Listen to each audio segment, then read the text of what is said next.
Bagong kinahihiligan po ngayon ng mga Pinoy sa Qatar ang mountain biking. Pabor din ito sa ilang mga magulang para hindi nakatutok ang kanilang mga anak sa computer. Yan ang balitang Middle East ni Delphine Montenegro.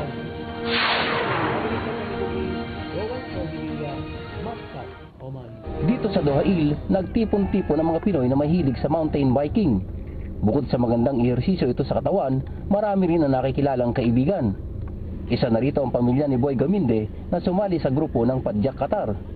Bukod sa maganda sa health, na yung disiplina, at isa pa, nakaka-for fun sa pamilya. Isa nga yun sa isang pinakamagandang dulot ng sports.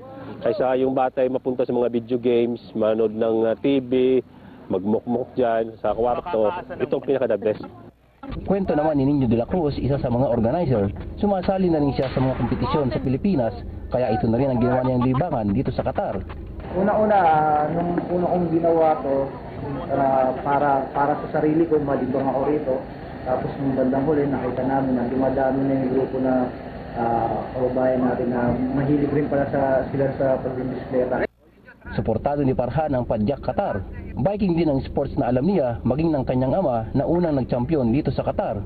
I'm always trying to stand up and to support cyclists in Qatar. It doesn't matter if you are doing mountain biking or road bike, time trials. I'm always supporting them in different ways. And this is my mission, to support all the cyclists in Qatar. Sa init ng panahon ngayon dito sa gitnang silangan, pahinga muna ang grupo at itutuloy ulit nila ito kapag medyo malamig na ang panahon. Nagbabalita sa Middle East, Delphine Montenegro, Doha, Qatar.